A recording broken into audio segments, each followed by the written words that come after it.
Hi, I'm Marc Sumner, CEO and founder of Robertson Sumner. Welcome to the Channel Chat podcast, where we will share learnings, best practices and failures with some of the biggest names in the IT industry. Today in the studio, I was joined by Marc Butcher, the MD of Posetiv IT. We had a good conversation around making a reseller transform into a cloud service provider and the challenges around that. So sit back, listen and enjoy. Hello, I'm Marc Sumner, host of the Channel Chat podcast show, and today I have the pleasure of Marc Butcher from Posetiv in the house. How are we doing, Marc? I am fantastic, thank you. Yeah, good afternoon. Good afternoon. Thanks for coming in. So, I ask everyone that comes on the show, because they're crazy enough to get into our stupid industry, of how you made the transition of working into IT. What was your first gig into the market? Well, I got into IT for a simple reason, is I was working in petrochemical engineering, so I was sales in that, and I was doing some fantastically large sales, and I was traveling the world. It was fantastic. My biggest year, I sold $200 million worth of equipment. Wow. Yeah, it was fun, and I was traveling the world, sort of business class and first class, and very glamorous, but I was earning pennies. Right. And I had friends who were in IT who seemed to be literally printing money. So they were earning more in a week than I was in a year. Wow. Okay. Definitely need to change your job. So I thought, well, they're idiots. If they can do it, I must be able to do it.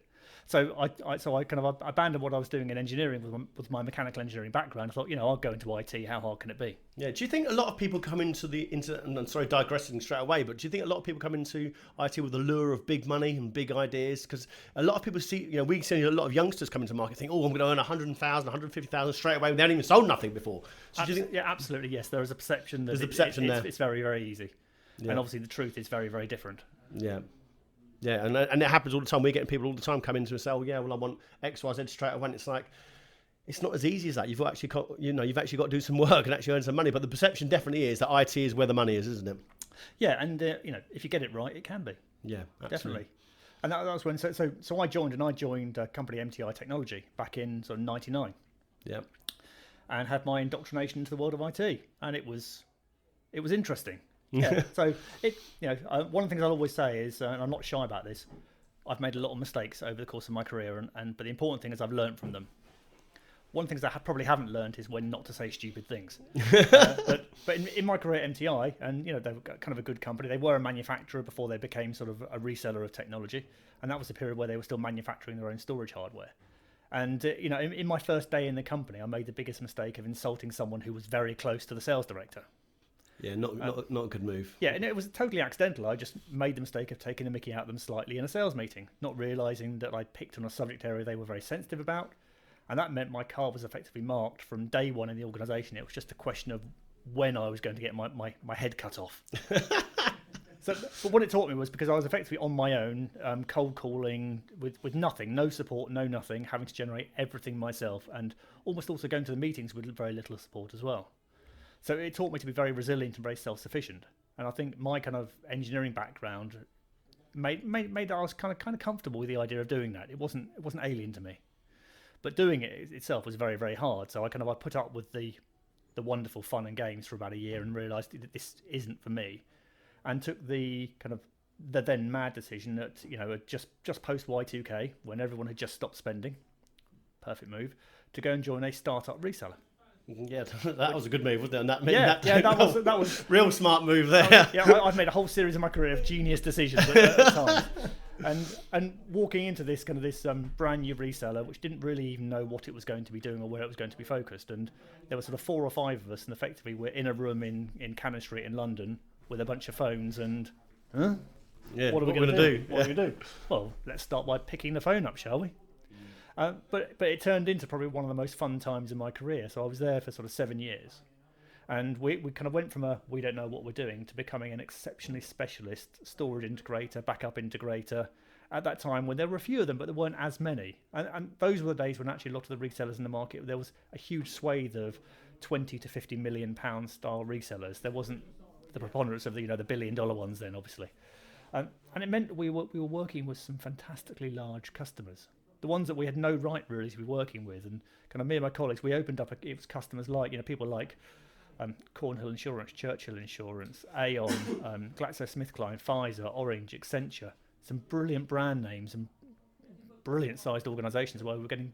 And how were you able to get those sort of companies on when you were almost like obviously after over the 7 years, but you were a startup, not known, no branding. How were you able to get into the door? So a lot of those were actually in the first few years, and they became our long-term customers over the period that really sustained us. It actually got harder to get some of the bigger customers as the decade wore on, very bizarrely, as IT matured. Some of it was the salespeople we had and the technical people we had, because we were very focused, and not that many people were as focused then. So it was significantly kind of easier if you found the right people in the organisation. But what we had actually was very good focused salespeople. And so we were almost like that lazy thing, like, this is what we do, this is how we do it. And also we made the lucky decision, as it turns out, to partner with NetApp, who at the time were a kind of a burgeoning, just coming out of transforming themselves away from where they had been into being kind of a storage provider. Very small in the UK at that time. Very small in the UK, didn't really have a channel, so it wasn't saturated, because we originally tried Compaq. And at that time, they had a huge channel that was very saturated and very commoditized. So we thought, right, well, we need to support someone. So let's go all in with from a NetApp perspective. And do you think that was obviously it paid off in the end, but do you think that was a crazy decision at that time? Because going through they weren't a fledgling company, but they weren't very well known in the UK, especially in 2000. So was that a specific route to sort of crazy or desperation? Both. Do you want to pick? Yeah, so it's certainly a bit of both, and we did have other vendors in the portfolio, but actually they're the ones that really resonated the most, because those were the days where people still had tens or hundreds or even thousands in some cases of file servers. So there was a huge consolidation opportunity, and it was a relatively easy message, and it was one that showed kind of a tangible financial return. So it was quite easy if you could justify something. If you could explain something, if you do this, you'll get this return, and so people were jumping all over it. And as a result, we kind of grew like that at the time. And we went from being nothing to being kind of NetApp's largest reseller for a period of 4 or 5 years. And as a result, a lot of the big organizations we were working with were deploying that technology. And we then expand that into disaster recovery, into kind of the whole backup integration piece. And then when VMware came along, that was brilliant, because essentially it was a very similar message to one that we'd been using in the storage area. So we naturally expanded into it. So what we were doing was gradually flowing up the stack. So selling more and more to our existing customer base. Have you been sort of led by decisions that you said about luck, right time, right place? Do you think there is a combination of when you're a salesperson, there is a bit of luck and right time in right place? Because like you said there, you backed on NetApp, it worked. Then VMware came along, and you backed them. So genius knowledge? No, it's not. It's luck plays a part of it, but unless you're putting the effort in, luck's nothing. Because any salesperson can get lucky for a period of time, and it's a question of how long that luck lasts. Because everyone has a bad period, and it's about the amount of work and capability you bring to that part of it. And that's, again, if you look at kind of my career when I was primarily kind of a salesperson, I didn't sell because I was the best salesperson. I was a million miles away from being the best salesperson, because back then salespeople were seen as being these big, loud extroverts who were the kind of the life and soul of the party, and they were brilliant. That's not me. I'm a huge introvert. So for me, going out and doing that was alien to me. So and yet you've been mega successful. You said 80% of the company's revenue could come through yourself. So you're being a mega successful top salesperson, and yet you wouldn't call yourself a salesperson. I actually called myself for a long time a lucky salesperson. Right. Until one of my colleagues in the company pointed out that I was only lucky because of the amount of work that I put in. Because I was first in the office, and I was last out at night. I was one when cold calling had to be done. I was the one doing it, even though I hated doing it because it was painful for me. And I was probably the most creative person as well, in terms of finding different ways to cover my kind of weaknesses. Because I didn't like being the person at the front. I didn't like being that person standing up and shouting about everything being fantastic. I'd rather other people who were better at that, put them in a position where they can do it. But what I always did was I always made sure that I knew more about what was going on. So, what would you say then, Mark, is the difference between being a good salesperson and a great salesperson? What's the main difference? There's a couple of things. One I'd say is, as I was just going through, is the knowledge of the customer and the person you're talking to. So actually being interested in them. So not just wanting to sell them, this book, but actually it's about knowing what are their challenges, what are their goals, what are their objectives.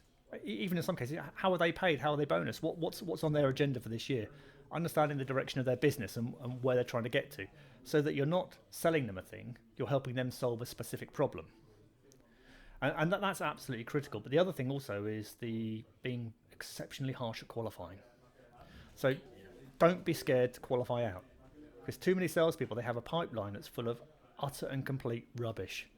These are people who are never going to buy anything from them, not because they're a bad salesperson, just because they couldn't possibly influence the decision. Why do you think salespeople do that? Don't you think they it's great to be optimistic, 100%, but they don't qualify hard enough? Is it they're scared of the answer, or why do they do that? Don't they qualify the opportunity quite? So it can be, so many things it could be. So one of the biggest things is you can have the sales culture in your organisation where the rule is you must have X times coverage. To sell, you must have 3 to 5 times coverage. And I personally think that's garbage, because you're falling back into the kind of the luck category that is spraying 3 to 5 times your pipeline. Yeah, times your target to get to number. And which is getting it is, yeah. If we're going to close 20% of our pipeline, it is pot luck then, isn't it? It is. Yes. Well, what you're doing is you're covering the weaknesses in your sales process with a sheer number and volume of opportunities. But actually, if you work better on those opportunities, you could probably actually increase your win rate significantly. But the problem is that people don't do that. They keep what they're doing, they keep their approach, and they don't qualify hard enough. Because with most opportunities and most kind of customers you're talking to, they know very early on whether you're likely to be successful or they're not. And they just don't want to tell you, because it's very British thing. It's an awkward conversation to have. No one wants to give that horrible bad news really early. So it's about it's asking them the hard question, because if you ask them, they will tell you inevitably, because people don't necessarily like lying. They just don't want to tell you what they're already thinking.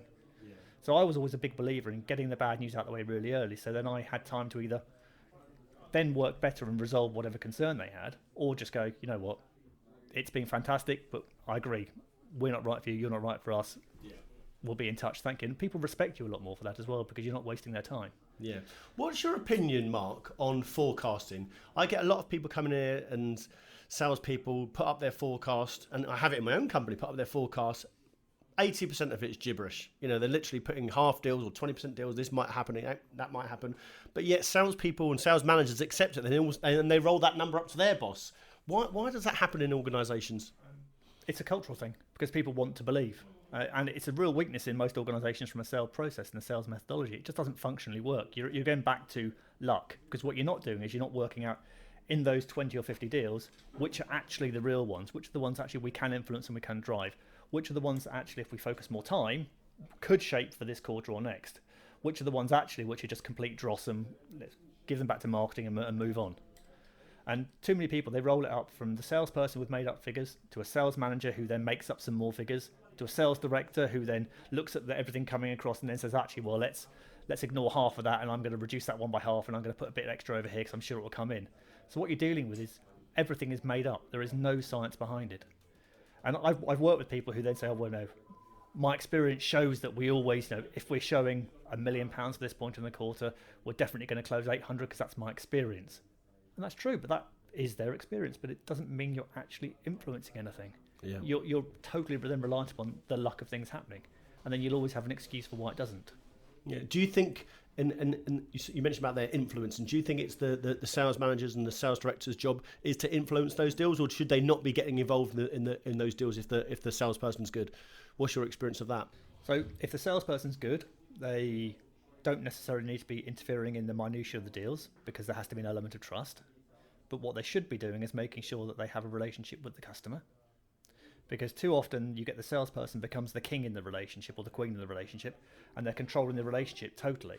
So if that salesperson then decides to go, you're then in the process of having to rebuild relationships, which are harder. So you should always have relationships with good salespeople with their customers. And I know a lot of good salespeople who will do anything they possibly can to keep their management out of that chain. Really? To protect themselves? No, part of it is a lack of trust in the management's capability. Really? Yeah, no, because I've met a lot of sales directors who are brilliant, but then I've also met a load where you go, how on earth do they get out of bed without falling over? Yeah. and it's a real challenge. So a lot of really good salespeople, they go, you know what, I'm paid well, but I'm surrounded by idiots. And they go, I don't want to bring that person along because I don't trust what they're going to do or say. Yeah. But you still need to have that access and control. But where the management should be focused is quite often is in the mid-ignored tier. The people who are either going to, it's binary, they're going to succeed or fail, but it's on that real, it's on a seesaw where it could go either way. That's where you can really drive huge influence and really beat your number hugely as a result. Yeah. So let's move on with your career. So you stayed there for 7 years. Then what happened? So had the lovely experience of a buy and build from an outside company. So my company Positive I worked for, they were bought and built into non-existence. So we were acquired into a company, kind of squashed into a company called Annex Group, who then a bunch of other entities were bought in as well, and effectively kind of stripped down to the bare bones and sold on. It wasn't a pleasant experience, and it wasn't one that I particularly enjoyed, because what we saw was two different kind of cultures going like that. Because we were a very kind of aggressive outbound activity, generate new business type business, and Annex were brilliant in the IBM space at being steady, reliable, trusted, that kind of stuff, but not sort of plodding along doing what they were doing. And those two cultures didn't work very well together. So and it's an interesting topic, buy and build. A lot of people come and buy and build companies. They come in, they bring two companies together which almost have no relationship or idea of why they should even be together, and then they strip out everything, strip out marketing, strip out new business, strip out cost, and then obviously then sell it, which is great for the individual, but it leaves a trail of disaster for everyone else that's worked at the companies. What's your opinion on that? Why does that happen? I think you answered it yourself. Just money. There's a vast amount of money to be made. So there's some. There are two kinds of buy and build specialists. There's the ones that I admire and the ones that I consider to be parasites. The ones that I admire build it because they have a vision of what they want to build. And for good or bad, they still have challenging things they have to do and decisions they have to make. Because when you put organisations together, you have inevitably got overlaps, whether it's in sales or marketing or back office, any of the functions. There are hard decisions that have to be made. But they're the ones who have a vision and they're moving towards it. The ones who I despise are the ones who are doing it simply to enrich themselves. Because what they're doing is they're taking organisations, they're smacking them together, but they've already know who they're going to sell this combined mess to. And all they're doing is they're trying to drive out costs as far as they can. They'll even happily take a revenue drop because it's not important to them, because they're not going to be around in the long term. And what that does is you're effectively destroying some businesses that were quite good. And I was quite passionate about that, because it meant I saw some really good businesses get taken to pieces as a result of that kind of activity. And what happens is kind of the buy and build specialists in the background, they make a vast amount of money, and then they move on to their next victims where they rinse and repeat. Yeah. So it's not a nice area of the business, that. And I think actually I have seen it slow down in recent years. So it's not as kind of prolific as it was. Yeah. So obviously that was a bad experience for you. Then what happened in your career? So I took the decision to go and join B2Net, who at the time were a real competitor of ours, because they were very fast growing, up and coming organisation based out Chesterfield. And that again was a really fun part of my career, because we experienced really, really good growth, because a bunch of the old Positive team came across with me as well, because we were kind of a family of people. We worked out, well, we all like each other, so let's carry on working together. So we kind of almost came over, not quite as one, but it's over a period of about 5 or 6 months. Like a team, yeah. Yeah, all came across as a team. And as a result, it really gave kind of B2Net the kick to the next level, because they had some fantastic approach and strategies and direction, and just needed more people to help execute on it.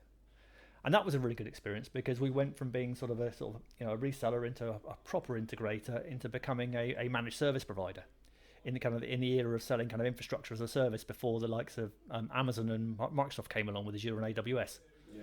And that was really good fun. I mean, we were growing at sort of 30 to 50% year on year, and wow, winning, and it was fun, because it was a bit of a boom era in IT as well. So we enjoyed ourselves. It was a good bunch of people, and we just went out and we sold a lot of technology. And that was when my role was sort of shifting from I've been a sales director at Positive. I moved into sort of a similar role in B2Net, and then became commercial director, where I was taking more commercial responsibility within the business and looking after kind of the sales and marketing functions. And then eventually kind of B2Net then got acquired by Proact Group, who are a Swedish integrator. Again, really good company, really focused on what they do. And that was kind of a fun time, because what I then saw was I went from being this 60, 70 million pound company in the UK to being part of a 350 million pound company across the whole of Europe. And that suddenly opened up access into some very, very large kind of companies, some very large organisations, and we went through a huge period of transformational change. And we were building out cloud services spanning the whole of kind of Europe and the globe in some cases. And my role started shifting, where I started getting more involved in how we were delivering the services. And I took another one of my mad decisions, which was, I was always saying, we need to do X better, or we need to do Y service, or we should do these things. And eventually sort of the chief executive went, well, stop moaning about it. It's your job then, go and do it. So I became head of innovation and product services. So I was then suddenly faced with actually having to deliver on these promises. And that opened my eyes to the massive complexity actually of what happens in organizations when you're trying to deliver transformational change, where you're trying to build a new service. And I suddenly saw the other side of the fence, because I became effectively a customer. So I was buying lots of infrastructure, I was buying lots of software, I was buying lots of things. So I had a lot of vendors coming to see me all the time, selling to me about why their thing was the best thing in the world and why I should use it. And that has taught me so much about the complexities of managing big IT, the financial management, the operational management. I've, again, made loads of mistakes throughout that process, but I've learned as a result. What's your view on? Let's talk cloud for a minute. It's the big buzzword of the last few years. Everyone's going to cloud. I'm going to be a cloud provider. I'm selling cloud, etc., etc., etc. We're advising all their clients to go to cloud. As a partner or a reseller that's traditionally selling kit, how would you advise them to make the transition to sort of say, well, look, we want to jump on this bandwagon. We want to start selling cloud. How can they do that if they've got no expertise or knowledge of doing it, and they've just been selling infrastructure and kit and laptops and desktops or whatever it is, but they now need to know they want to be a service provider, because at the moment, that's the buzzword at the moment. Oh, we're a reseller. Oh, we're not a reseller. We are now a service provider. What's the difference? Oh, we sell services in cloud, but you've got no expertise of doing that. You don't know. Oh yeah, but we can piggyback on someone else, or they can piggyback resell other resellers' services. So what's your view on how they actually adapt to that? So the market now is massively different than it was even 3 years ago. But I would say if you're still a pure play kind of integrator or reseller of infrastructure, becoming a cloud provider in your own right is a monumental task, because the amount you have to learn and the amount of skills you have to get on board. That's things like building a proper 24/7 service desk. So not one with people manning pages out of hours. No, that's not good enough. Having proper SLAs that can contractually backed, that's really important. So you need to have a really good legal services team, really good contracts team, and then it's the infrastructure itself. You need to choose your data centers very carefully. And then building and operating this stuff is really, really complicated. And the investment in that, what you've just said, it's humongous. It's if you're a reseller, a 10, 20 million pound reseller, whatever, the investment in what you've just said is monumental, and it's scary for some people to do that. Well, and that was a nice thing. So in the B2Net era, when we did it, what we happened to have was an MD at the time who was really quite forward thinking in what he did and saw. So he was willing to kind of invest a lot of time, money, and energy in taking this risk. But it's really hard to do it now, and it's really complicated and nasty. And the other challenge that people forget is the impact on your revenues. Because if you're shifting a large number of your capex tin revenues from that to a cloud service, what you're going to see is a dip in revenues. So if you're publicly listed, that really presents a challenge. You might see a boost in profitability, but you will see a reduction in your revenues, because you're moving from capex to annuity revenues, where you can only count what you've delivered in year. Yeah. And that can be really painful. And the other thing you have to do, which everyone forgets, is change how you compensate your salespeople. The commission scheme is absolutely critical, assuming you built the services, but you get the commission scheme wrong and your salespeople will not sell it. And we see the same mistakes being made, because we kind of been through the era of making the mistakes that we're going to make, and you see it coming through where they'll do things like say, well, we're only going to pay the salesperson on the first year's contract. We're only going to pay the salesperson on the base of what's committed. We're not going to pay them on growth. Forgetting actually that cloud contracts, they can be quite easy to get out of, and also you have to drive the growth as well. You have to be engaged with the customer. So if you're not on board with that customer and you're not helping, the salesperson is not bought in because they're not getting paid, that customer will drift. It doesn't matter what you surround it with, that customer will drift and you're not going to get the most out of it. And so a cloud contract's easy to get out of? How typically, how could you get out of one? Is it like a month, 2 months, or how does it work? Well, it depends. So go back sort of 5 years, customers were willing to sign sort of 3 to 5 year contracts quite comfortably, and more if you were typically in the public sector. That's really changed with the growth of people like AWS and Azure and Google, because suddenly the on-demand thing has become real. As far as they're concerned, they should be able to switch it on and off whenever they want. They might be willing to make financial commitments for the right price point, for the longevity of a contract, but generally people are starting to buy more and more truly on a consumption-based model. Yeah. And if you're a much smaller, pay as you play, pay as you play. Yeah, and if you're a much smaller provider, that can be really hard to actually financially manage, because what you need to have is a vast spread of customers, so that you get that, but actually you're not exposed if any one customer decides to switch off. Mm. So, have you heard of the other thing that's been coming up recently, which a few months ago I'd never heard of, is the sort of master agent theme, where you'd go and a reseller would go to, say, for instance, a player like in America, like Avast or Telarus or whoever it is, and they'd go and resell their services without really controlling it, almost getting a commission payment. So instead of actually saying we're controlling the deal with the end user and we're going to deliver these services, it's almost like, oh, I've got a lead from an end user, I'm going to pass it to Avast, and they'll pay me like a commission payment. So almost me as a recruitment company, I could find something and pass it to Avast and get paid a monthly commission, which is great. Obviously, I'm not in that market, but it's great. But a lot of people are sort of resellers are reselling stuff through third parties that they have no control of what they're delivering. So what's your thoughts on that? Because isn't that sort of devaluing the channel a bit, and it's not making it as trustworthy as possible? Because I'm almost getting now where I could be a salesman for a security VAR. I could hear about an opportunity for a storage solution and pass it to another company, and my own company I'm working for has no idea I've done that. So I think you've kind of answered your question as well there. I think it's quite dangerous. I think it's high risk. And also I think it can degrade your relationship with the customer as well. Because the problem you have there is when you're not in control of that overall kind of cycle, is particularly if they're transacting direct and you're just simply taking a referral fee. Yeah.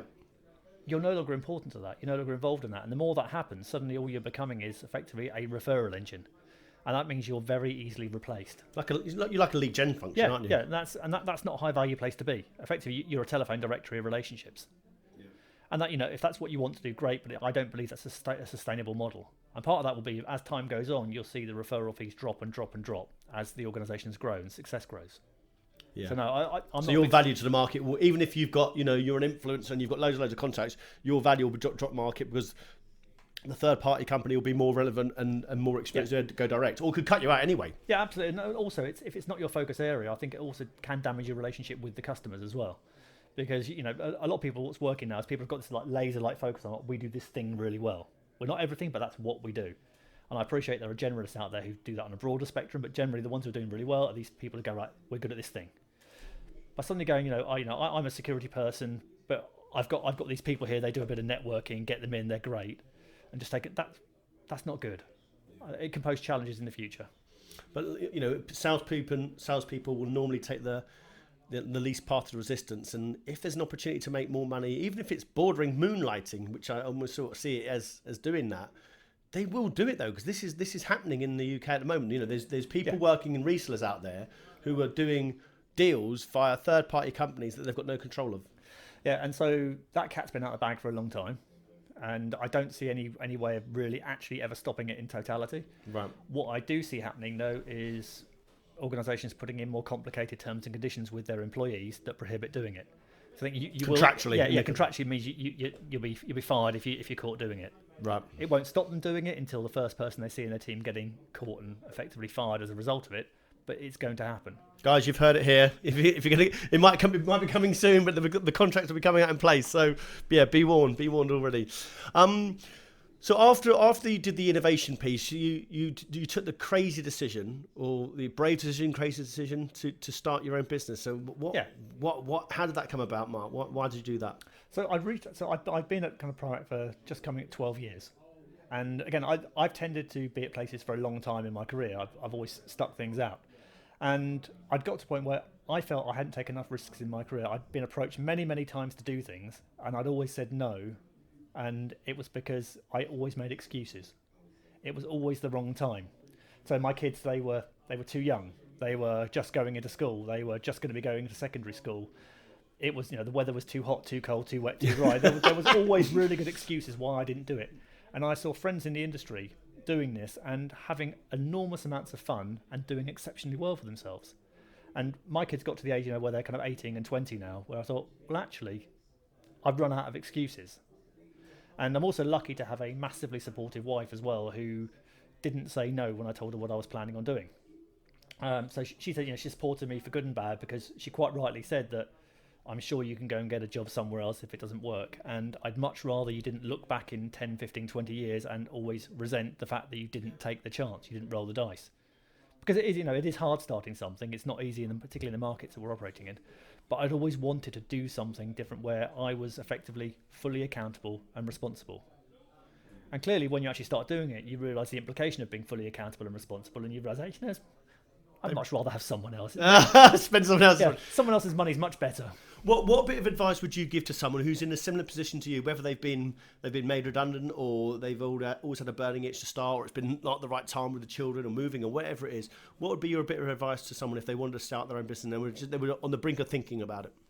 Make sure you build yourself enough runway. So don't do it without a solid and tangible plan. Accept the fact that you're going to have major challenges. Even if it goes fantastically to start with, there's always going to be points where you're going to have major challenges. And the having enough financial runway is a really critical thing, because if you start getting desperate very early on, basically you're going to fail. And make sure you've got the right network of people around you as well, and get yourself out there. And that, again, coming back to me being a huge introvert, that's actually been one of the hardest things that I actually had to do as part of it, was to, and people who know me will laugh back, to actually become outgoing. Yeah. Because anyone who knows me will go, actually, I'm never going to do that. So it's obviously been a year now, or just over a year. Mm-hmm. What's been the biggest challenge so far in the year with the business? So the biggest challenge was actually what we set out to do actually hasn't been what we've ended up really doing successfully. Because what we thought we'd be was a kind of a true public cloud integrator, so doing huge amounts of design, migration, that kind of work. What we've realised actually very early on is that market, there are some outstandingly brilliant organisations doing that fantastically well. And we were walking into lots and lots of places where we were finding lots of opportunities. And it was actually quite hard to differentiate, because you're with people who you admire and respect as competitors. Yeah. And you're thinking, actually, you know what? Yeah, they're really good. Yeah, brilliant they are. And what we found was, and this was the challenge, was actually being prepared to kind of, I don't want to use the phrase pivot because it's overused, but focus. So what we found was it was areas where, A, it's kind of a booming part of the market. Yeah. B, it's not dominated by anyone. And C, where we had the tangible skills and capability to actually deliver it. And so there were kind of three areas where we now focus down. And one's very well known, the world of DevOps. So kind of building platforms and delivering the skills to actually help people transform how they deliver cloud services. The second one is kind of well known but growing fast. So it's called FinOps, and that's cloud financial management. That's effectively helping people turn giant cloud bills into much smaller ones and introducing efficiencies. And the third one is one that we sort of invented, and we're trying to find a better name for it, but it's EcoOps. So that's all about sustainability in IT. And that's a really nice thing to be involved with, because it's really positive, because, if you excuse the pun, because the climate change is real, it's happening and it's nasty, and people have only just realised the real negative impact that IT is having on the broader environment. Because if you look at some of the stats, that IT as an industry generates more greenhouse gas emissions than the whole of the aviation industry combined. Which is crazy. And it's getting worse. It's crazy. It's expected to be 4 times greater within 5 years. Just because if you think of everything we're doing. I mean, you look at things like, if everyone in the UK sent one less email saying thanks, those ones where someone sends you something, you send a reply back saying thanks. If everyone in the UK stopped doing that for 1 year, that's the equivalent of reduction of 85,000 flights from the UK to Spain.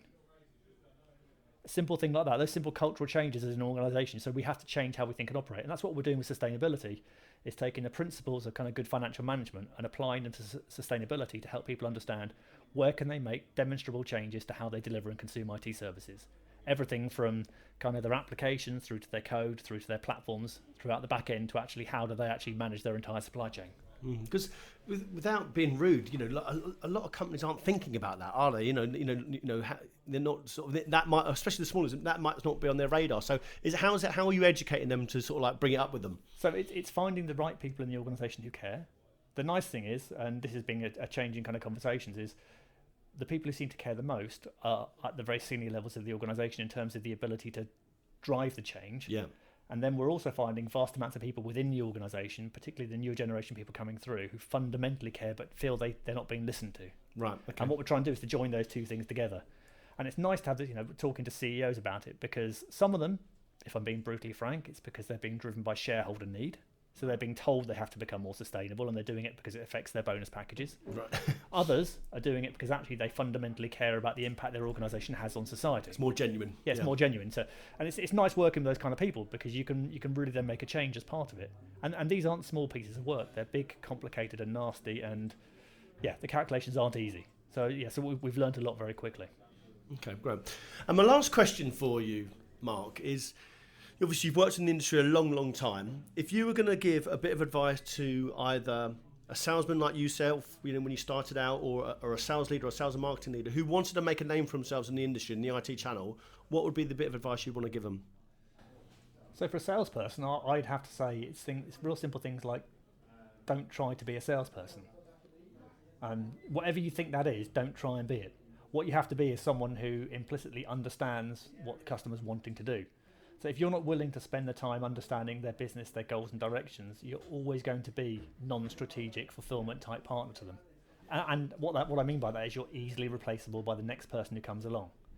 Because the best customers I ever had were the ones where I knew everything about their organisation, probably a little bit better than they did at times, because I made it my job to know. And that meant I could really help shape where they were going and what they were doing. And that meant I wasn't responding to a request for something. I was creating the need for the request in the first place, much higher up the chain in the organisation. So that meant by the time that they naturally did the things like checking quotes and things for whatever we'd been doing, it was so far we were so far entrenched and in control of everything. It meant that there was very little risk of us actually losing it. Yeah. So it comes back to, so for salespeople, absolutely understand what's going on, and for sales managers, make sure you're actually helping your salespeople in the right and appropriate way. Don't manage them by numbers. Don't manage them by looking at the data they've input in CRM. I mean, again, hands up, made that mistake in the past. Don't look at the thing. You must collect all this data. You must input it. Why? Ask yourself, what are you going to do with that information you're collecting? Because most organisations, they collect it because they've been told to collect it, and nothing ever happens with it as a result. There's no intelligent focusing or activity that happens at the back end. So it's as simple as that, really. It's about making sure that you are, if you're running a team, understand the team and leave the people alone who need to be left alone because they can be trusted. Don't put punitive changes to commission schemes in place, and don't exponentially increase targets because someone's had a great year one year. Because you see that all the time, and I personally think it's nuts. Because what that does is that means that salesperson, inevitably, you're going to be on the cycle of them seeing them go, year one struggle, year two massively overachieve, year three do okay, then leave. Yeah. And that's because of what you're doing. You're influencing that behaviour and shaping it. So don't do that. Yeah, great. Marc, you've been a great guest. Thanks for your time. Bye. Thanks for joining us and listening to another episode of our Channel Chat podcast. If you've enjoyed what you've heard and are listening on iTunes, please could you give us a review and subscribe in order to get the newest episodes as soon as they're released. Otherwise, as always, we release an episode every Thursday at midday, so hopefully you can join us then.